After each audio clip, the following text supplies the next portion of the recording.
Welcome to the latest edition of the Nine Sports Podcast, Women's Basketball Edition. I'm Howard Medgal, And I'm Jackie Powell. and we are delighted to bring you what has been a pretty quiet week, all things considered, in the women's basketball world. Not much going on. I mean, we're going to talk USA Basketball. They had camp, some notable newcomers, some notable returnees. Unrivaled is gearing up for year two. Oh, there's a negotiation going on actively, which had some news that broke Thursday afternoon as we were recording this between the WNBA and the Players Association. But we're in the middle of what's supposed to be college basketball season. We're not even going to talk about college basketball today. It's astonishing. So, Jackie Powell, I want to start at the very top. We are going to get to everything today, but I think the top story of the week is USA Basketball, and not just because the great Bella Allery already created a headlines graphic for us, but because it actually is. So we're going to put 60 seconds on the clock, first at the 9, and we're going to hear, what did we learn about USA Basketball this past week? Boom.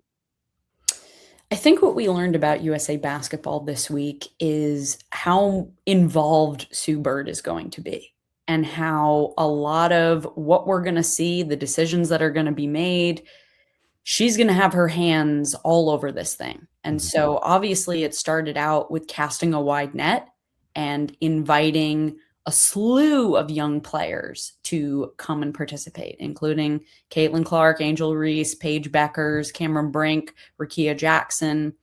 But also what really stood out to me were Kara Lawson's assistant coaches, which is something that we are going to discuss more later in the show. But I happen to believe that those choices were very intentional, and we'll hear Sue explain why.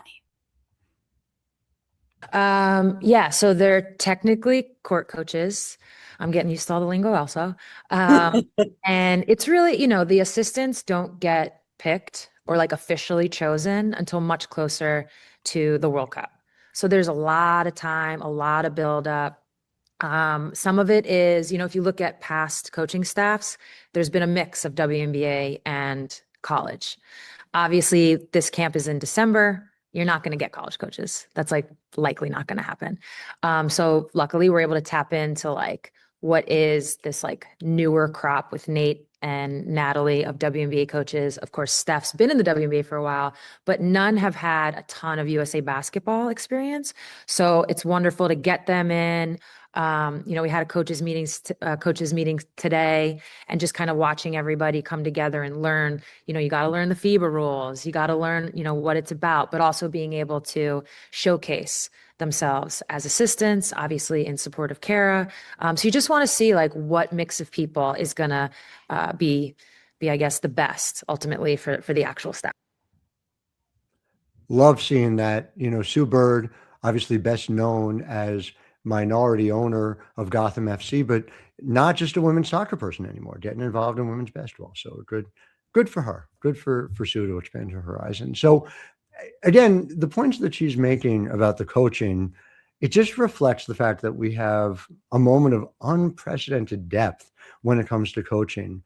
My biggest takeaways here, at least off the top, and I'm really curious where you come in on this, was not just the newcomers, the new players who are, kind of the headline grabbing folks like, Caitlin and Angel and Paige, but seeing folks like Veronica Burton in camp, seeing people get rewarded. It's really important in this system that players can work their way into camp in much the same way. So again, a huge year for Veronica Burton, long overdue. Someone I've had the privilege to cover for a long time. But Jackie, what about for you? Well, the thing about Veronica Burton also is that she competed in the 3-on-3 competition, which happened less a week ago? Was that what it was? With Shakira Austin and Alicia Gray. And so, it seems like Veronica Burton is all in on USA Basketball and all in on being associated in some way, shape, or form. I think it helps her case that her head coach in the WNBA, all things equal, all things that, the Valkyries don't lose Veronica Burton in some sort of expansion draft. I do not think that's going to happen.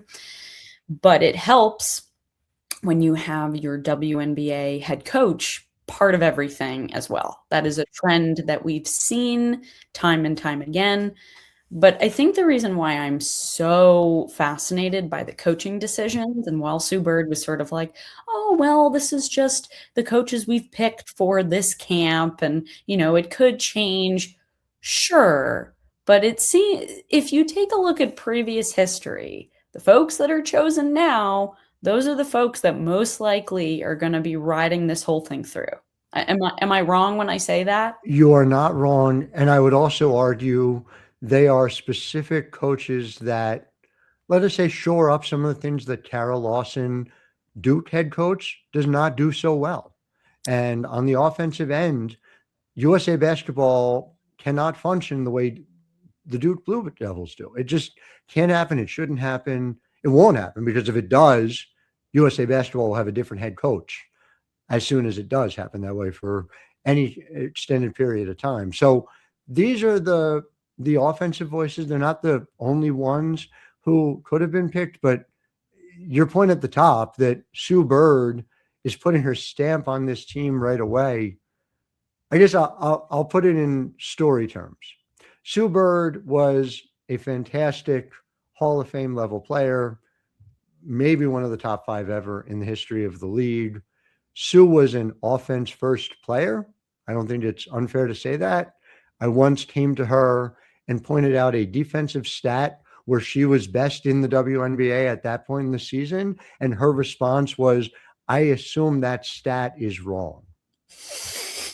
So offense is going to matter if Sue Bird is overseeing things, and she sure is. So it's very interesting.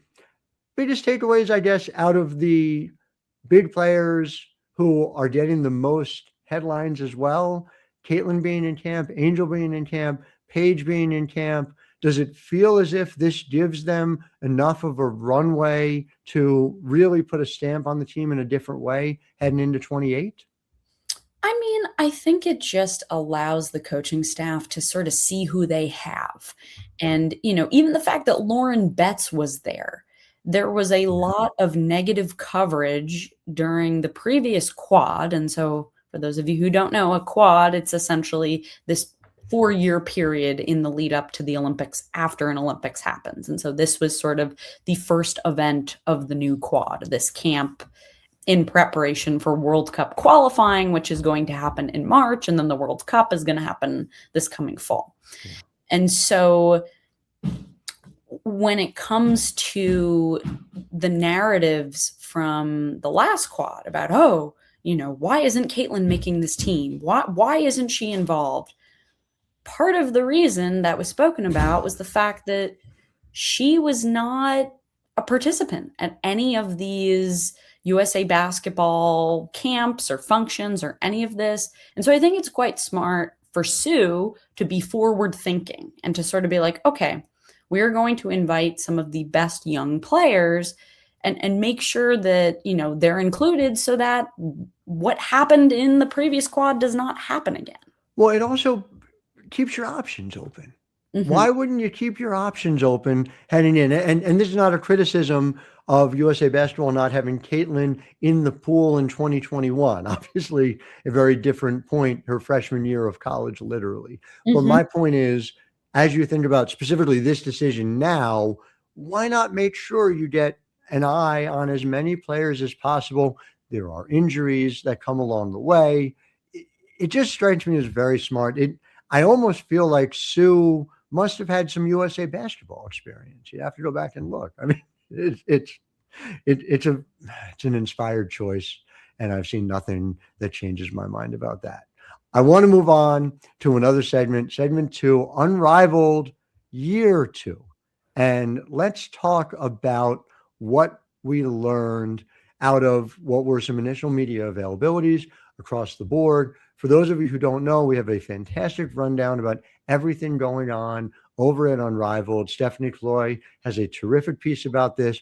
We're covering from the TV angle as well. Gabby Appleby will be writing weekly, and we're going to have folks writing features, myself included, going down to Miami. We'll be in Philadelphia when Unrivaled comes to Philadelphia. We're going to be all over Unrivaled. Really excited about everything we've got going on at the Nine basketball. But Jackie, for you, you sat in on these interviews. You participated in these interviews. What were your top line takeaways from some of the biggest stars who are playing in Unrivaled?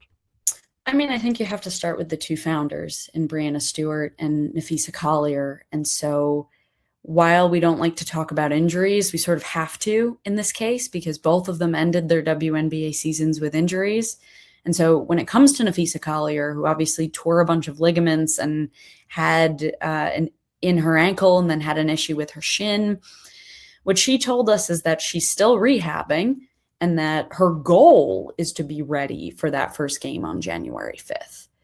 But, you know, we don't know. I wouldn't be surprised if Fee is not ready to go for January 5th. I mean, tearing a bunch of ligaments, that's pretty serious. I am not a doctor, though some people believe otherwise. And so I say this with that caveat. Whatever her timeline ought to be for a player at her point in her career, they should be extra cautious about it. I understand that her presence in year 2 in Unrivaled, a league where she has an ownership stake, obviously changes the calculations to a degree. I really hope, and again, I know you spoke to Breanna Stewart about her own injuries and pushing through them. I really hope the push does not happen too quickly, too soon. And honestly, the thought I keep having in my mind is Elena Deladon is somebody who did that a bunch of times. And I think it's hard to argue it didn't shorten her career.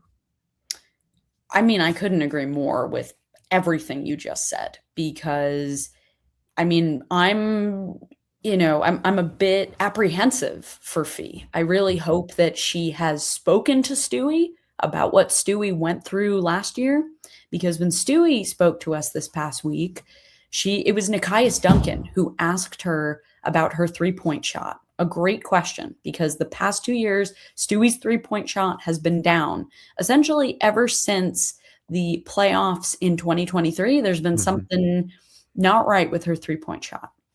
And so the way Stewie answered that question was just talking about her injury history. And she admitted to playing through an injury in Unrivaled in the first season. And it was clearly because she felt a pressure, because she's the founder of this league, that she had to play.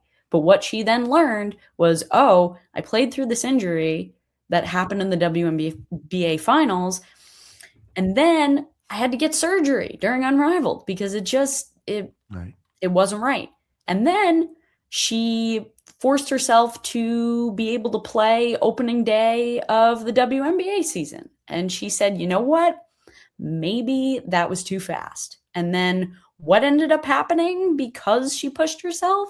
Well, she got this bone bruise that kept her out for a month. Mind you, that was also because Jonquel Jones was out and she overcompensated.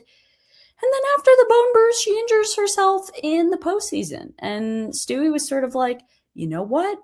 I was not on the basketball court for a full month. And she's like, I have not done that in probably more than 2 years. Yeah. And so when it comes to Napheesa Collier, I really hope she's making the same calculations as Breanna Stewart. Me too. And they both have really talented people around them, really effective people around them, a good support system.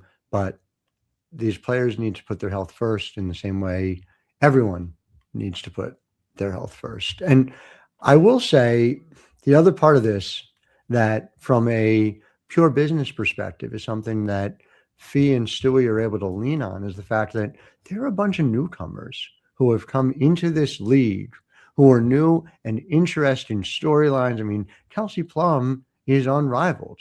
Dominique Malanga is unrivaled. Cam Brink is now healthy to be unrivaled. Paige Beckers is unrivaled. And not even just the star level top line players are new there. Talk to me about some of the development that Unrivaled is going to offer here as well, because that is in some ways a significant new wrinkle in the Unrivaled idea. I mean, they have a development pool, which came out of the fact that so many players were getting injured because of the fact that players were not really used to what this entailed. And so Haley Van Lith is a developmental player who, essentially what's going to happen is that they're going to be able to use the facilities, but when players get hurt and when there aren't enough on a team to play, the development players get assigned to the team that needs them. So Emily Anxler is one, Haley Jones is one, Letitia Amihir is one. Interesting about Amihir, she actually played her fall overseas in Spain. So she's able to sort of divvy it up, which is, that's an interesting thing that WNBA players weren't doing 10 years ago.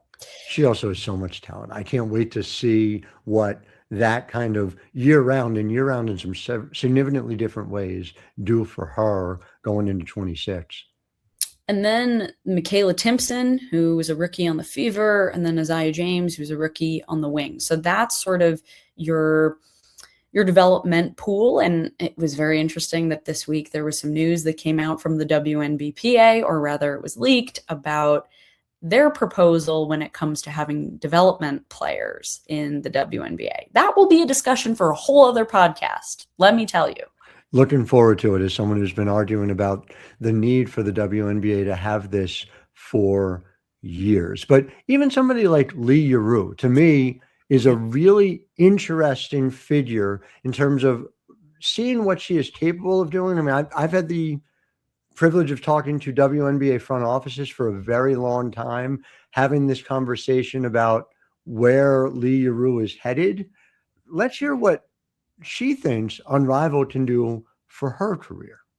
Yeah, first of all, here is all the best player playing here, and I'm really hope I can spend many time to stay with them together and close to them and learning from them. Is whatever from the language or basketball court or even life, how to take care of your body, everything you can learn from your teammates and from your friends. So I really love to stay in here and learning from friends and players. And I really hope that's a really big chance for me because it's totally new and I never played 3-on-3 before.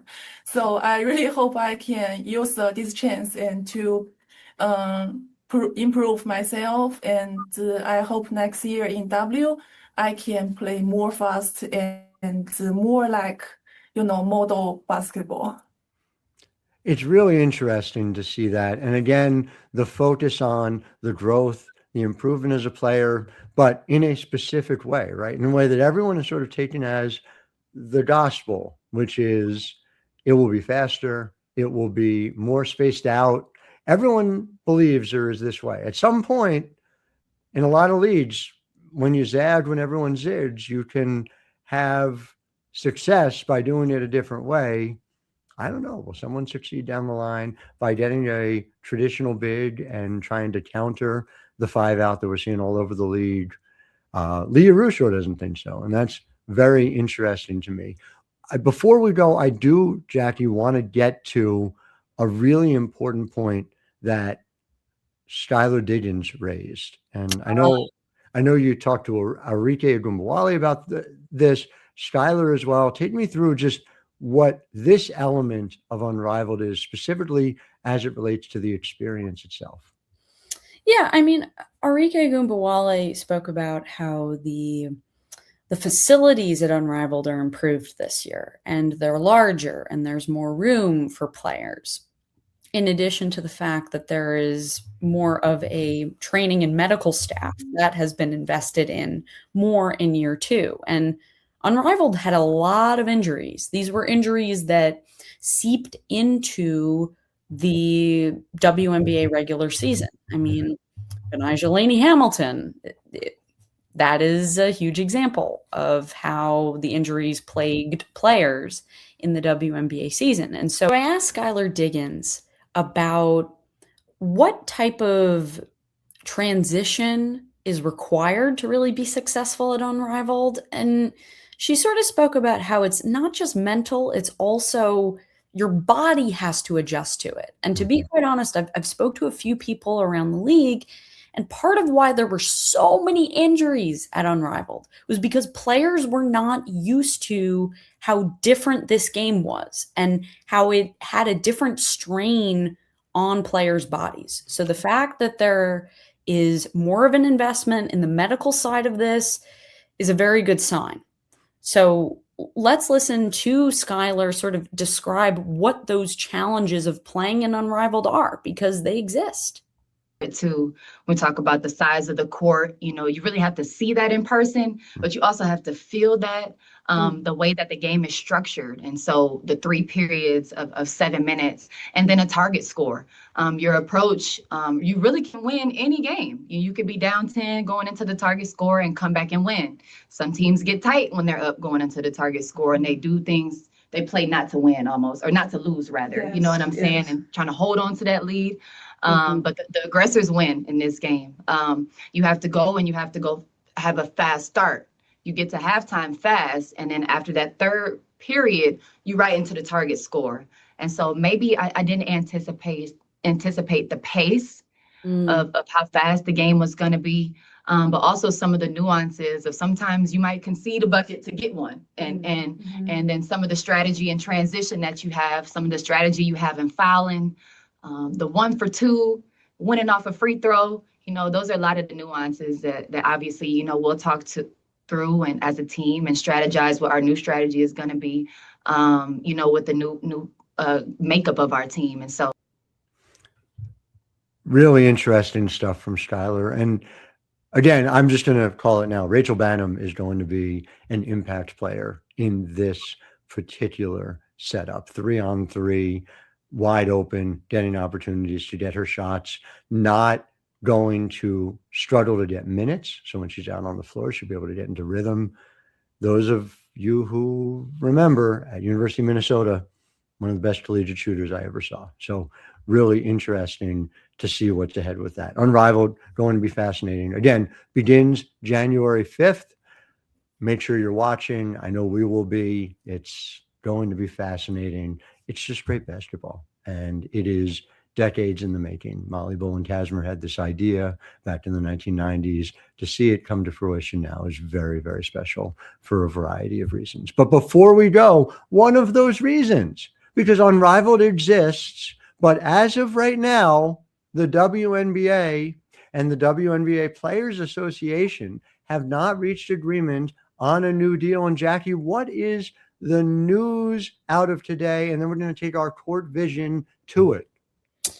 Yeah, so the news out of today is that the WNBPA decided to authorize its executive committee to call for a strike when necessary.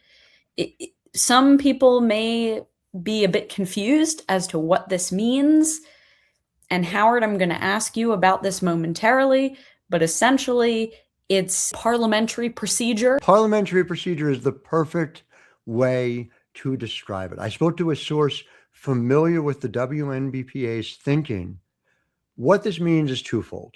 There is no further vote required. If they then decide to go forward with a strike, they can do so. They don't need to go back to the full membership ahead of striking. Now you say, oh, who? Because somebody's got to declare it. The executive committee is now empowered to make that decision based on recommendations from the player body, the staff, and of course the advisors, who are significant voice in the WNBPA this time around in a way that differs, quite frankly, from the last CBA negotiation, which ended in early 2020. And so two big takeaways from that as I deploy my court vision is, number one, the players as a whole do not have any real ability to influence the final deal the way they would have if there had not been a strike authorization, which is to say that to the extent, and I'm not saying that it does, the executive committee's priorities may differ from what the players as a whole might emphasize is different. We have previously reported on this program that players were told in private meetings, we're going to get the biggest pie we can get, and then we're going to figure out exactly how to divide it up. What my hope is, and I'll continue to report on this, is that there were assurances made on things, including, most of all, the salary cap keeping pace with the rise in things like max salary and minimum salary, so that veterans, the middle class of the WNBA, do not pay the price under the terms of a new collective bargaining agreement. The other thing that is fundamental for people to understand is what this isn't. This is not the WNBPA striking. This is not the WNBPA even moving in the direction of striking. They were very clear about this. And I'll tell you something else it was. It was not a gesture of good faith. And I say that not in a critical way, but I say it in a way that reflects that in an effort to come to an agreement, it is often necessary to make sure that there is good faith being built on both sides. The WNBA is not being public about this, but the WNBA has not made any public efforts to eradicate the good faith collection being done over the course of this process. I do not think you can say the same of the WNBPA. And I say that without judgment. If ultimately taking it this way, the extent to which it has been made publicly personal, the extent to which the aggressive tone has been clear at every turn, leads to the players getting a better deal, then they made the right set of decisions doing it that way.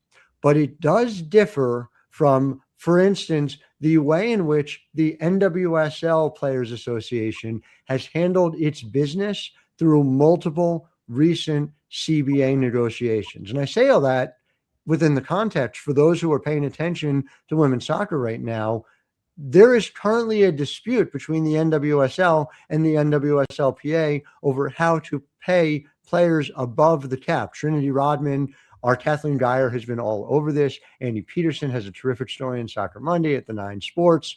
Make sure you keep following. And of course, on our sister podcast, Women's Sports Daily, we will have updates from Chelsea Late and Stephanie Kaloi every single weekday. But it's different than the way in which the WNBPA has handled something that ironically was a process announced as it's just business. So, Howard, I have a bunch of other questions on this, and you had some very fascinating things to say just now. And I'm going to put on my political science brain if you all can, humor me with that. So, Annie Costabile reported that 93% of players participated in this vote, and 98% of them voted in favor of the decision. Mm-hmm. And so, but what you were saying was that essentially this vote gave more power to the executive committee. That's right. And so potentially that's 7% of players who didn't vote, I view it a little differently. I view it as this is the full body of the WNBA Players Association saying we trust the EC to come back with the best possible deal. Right. It's an absolute vote of confidence. But what it does eliminate is the ability to, hypothetically, the system that is ultimately settled on that the EC comes back with a vote for is something the players are going to have to approve, no question about it, but they're going to have less of a say in the EC saying, well, that's not good enough. So it's a vote of confidence there, no question about it.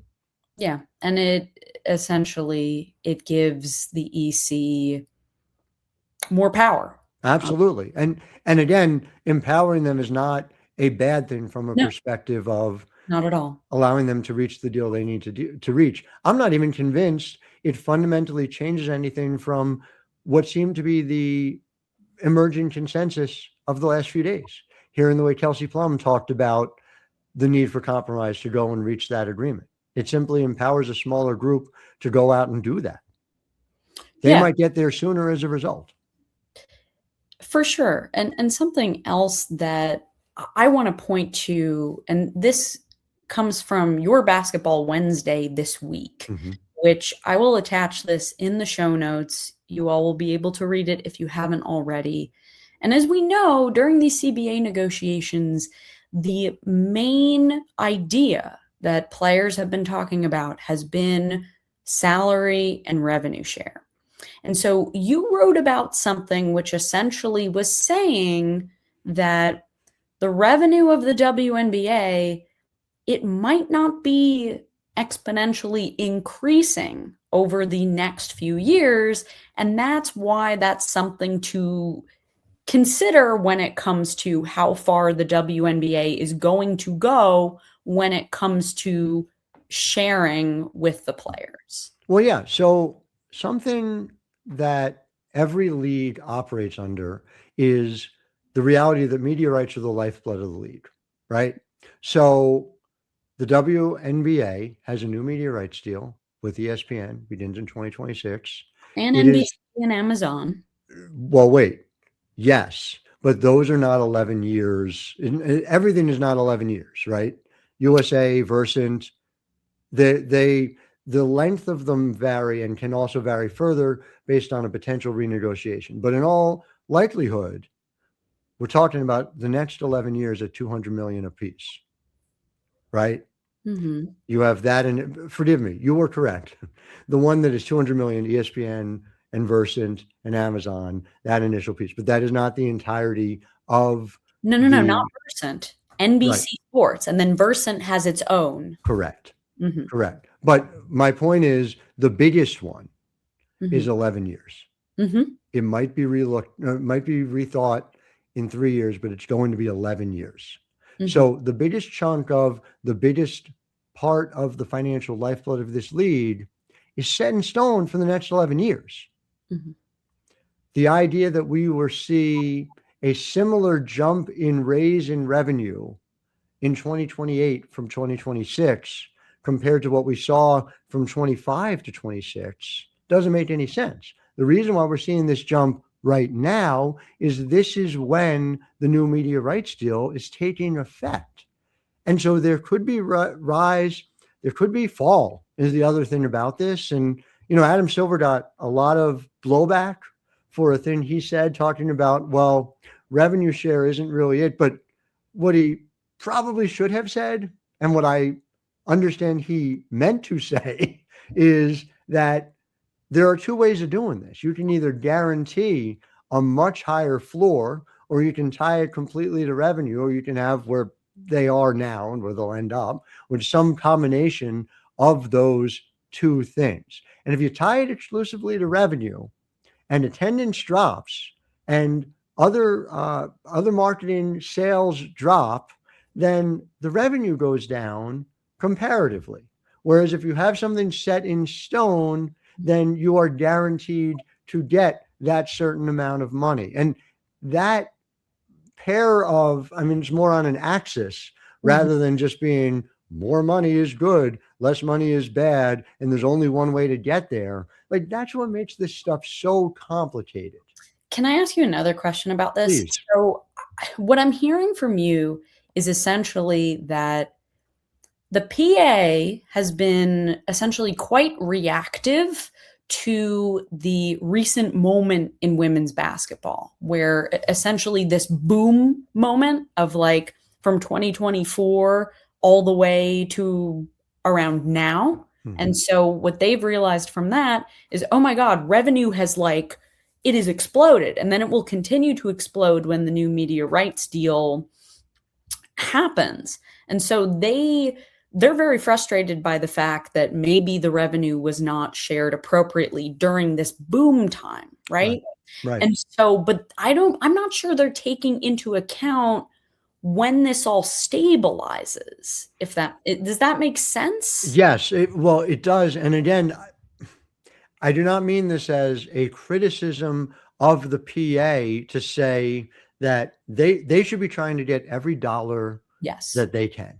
That's what this is. It's a negotiation. I mean, to use the phrase, it's just business. Mm-hmm. What is very much unclear in ways that have nothing to do with the explosion in popularity continuing apace. And I think both of us feel this way, that women's basketball has just scratched the surface of how big it can get, the place it can come to occupy in the public imagination. I expect that to continue growing.